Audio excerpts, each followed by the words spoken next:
महाराणा प्रताप का जन्म 9 मई 1540 को राजस्थान के कुंभलगढ़ दुर्ग में हुआ था। उनके पिता महाराणा उदय सिंह और माता जीवंत कंवर या जयवंत कंवर थी। वे राणा सांगा के पुत्र थे। महाराणा प्रताप को बचपन में सभी कीका नाम लेकर पुकारा करते थे। प्रताप के काल में दिल्ली में मुगल सम्राट अकबर का शासन था, जो भारत के सभी राजा महाराजाओं को अपने अधीन कर मुगल साम्राज्य की स्थापना कर इस्लामिक परचम को पूरे हिंदुस्तान में फहराना चाहता था।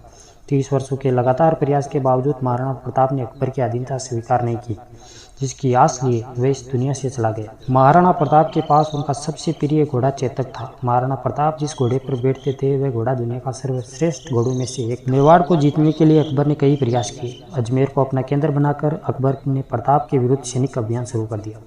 महाराणा प्रताप ने कई वर्षों तक मुगलों के सम्राट अकबर की सेना के साथ संघर्ष किया। प्रताप की वीरता ऐसी थी कि उनके दुश्मन भी उनके युद्ध कौशल के कायल थे। उदारता ऐसी कि दूसरों की पकड़ी गई मुगल बेगमों को सम्मानपूर्वक उनके पास भेज दिया गया। एक बार के युद्ध में महाराणा प्रताप ने अपने धर्म का परिचय दिया और युद्ध में एक बार शाही सेनापति मिर्जा खान के सैन्य बल ने जब समर्पण कर दिया था तो उसके साथ शाही महिलाएं भी थी। महाराणा प्रताप ने उन सभी के सम्मान को सुरक्षित रखते हुए आदरपूर्वक मिर्जा खान के पास पहुंचा दिया। महाराणा प्रताप का हल्दी घाटी के युद्ध के बाद का समय पहाड़ों और जंगलों में ही व्यतीत हुआ। अपनी गुरिल्ला युद्ध नीति द्वारा उन्होंने अकबर को कई बार मात दी। महाराणा प्रताप चित्तौड़ छोड़कर जंगलों में रहने लगे। अरावली की गुफाएं अब उनका आवास थी और छिला ही सया थी। महाराणा प्रताप को अब अपने परिवार और छोटे छोटे बच्चों की चिंता सताने लगी। चित्तौड़ को छोड़कर महाराणा ने अपने समस्त दुर्गों का शत्रु से पुनः उद्धार कर लिया। उदयपुर को उन्होंने अपनी राजधानी बनाया।